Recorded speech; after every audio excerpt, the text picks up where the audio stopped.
Laser photocoagulation for treatment of severe ROP is a difficult and long procedure requiring immobility of the eye and head for an effective and appropriate treatment. Topical anesthesia has been regularly used for ROP laser in India.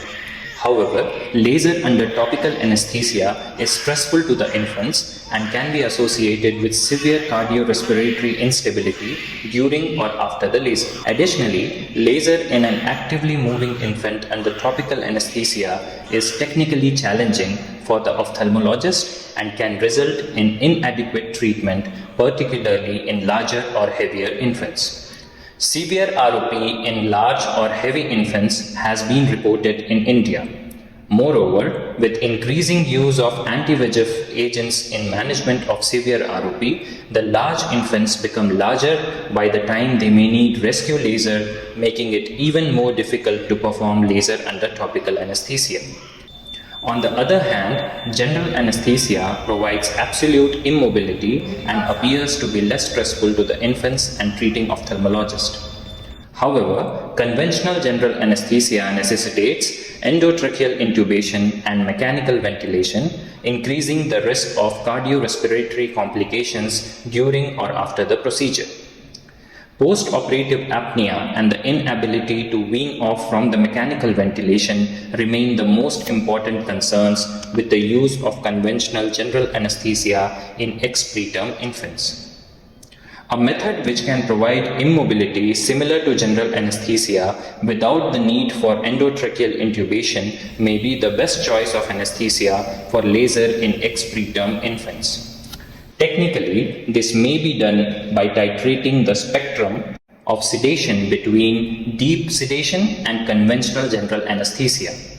This titration of sedation can be best achieved with inhalational anesthetic agents, particularly sevoflurane. Placement of laryngeal mask airway in such cases will not only secure the airway but also provide better perioperative ergonomic conditions to the ophthalmologist for laser. The current video aims to describe the method of inhalational general anesthesia with spontaneous respiration using low concentration of sevoflurane and airway control with laryngeal mask in ex-preterm infants undergoing laser for severe ROP. The preoperative evaluation includes systemic examination of the infant, complete hemogram and X-ray chest. If hemoglobin is less than 10 gram%, then packed cell transfusion is considered and post-transfusion hemoglobin level is noted. On the day of the procedure, the infant is kept nil by mouth for 4 hours prior to the scheduled procedure. IV cannula is placed and IV fluid is started. The pupil is dilated using 0.5% tropicamide and 2.5% phenylephrine eye drops. The procedure is usually scheduled and performed in the morning hours to allow adequate time for the procedure as well as the post-operative observation. It is performed in a modular ophthalmic operation theatre with a centralized air, oxygen supply and temperature humidity control system. The monitoring probes are appropriately placed. 2 separate pulse oximeter probes are placed on different limbs to ensure correct monitoring of the oxygen saturation and heart rate. Injection paracetamol 15 mg per kg is administered. The induction of anesthesia is started with inhalation of sevoflurane up to 5%. The laryngeal mask airway is inserted, inflated and secured when the infant's activities are reduced and it is breathing spontaneously.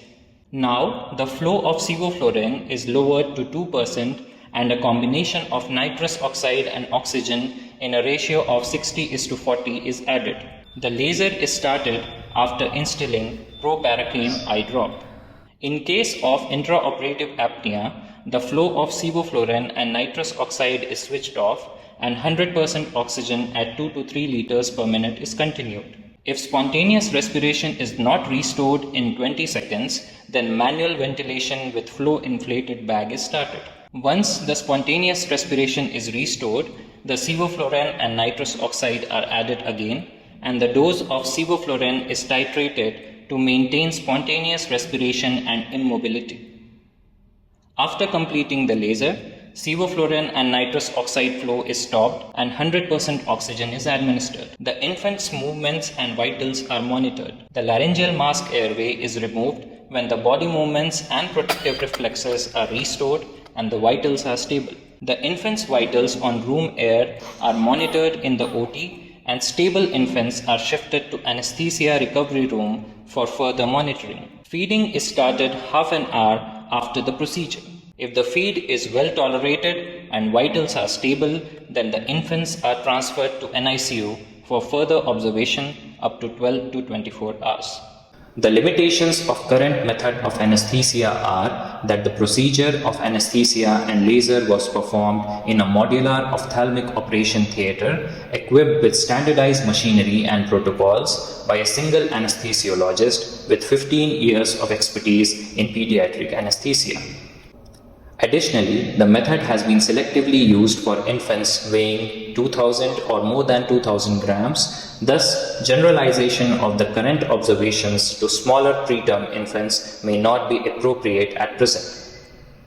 Based on our experience with this method in 170 ex-preterm infants over past 7 years, as well as the available scientific evidence, following recommendations for optimum anesthesia in ex-preterm infants undergoing laser for ROP can be suggested.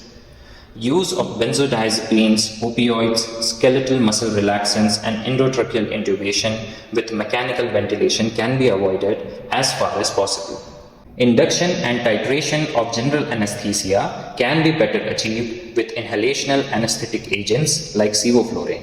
An appropriately placed laryngeal mask airway with spontaneous respiration or pressure-assisted ventilation not only provides airway control but also helps to minimize the cardiorespiratory complications associated with endotracheal intubation during and after the laser.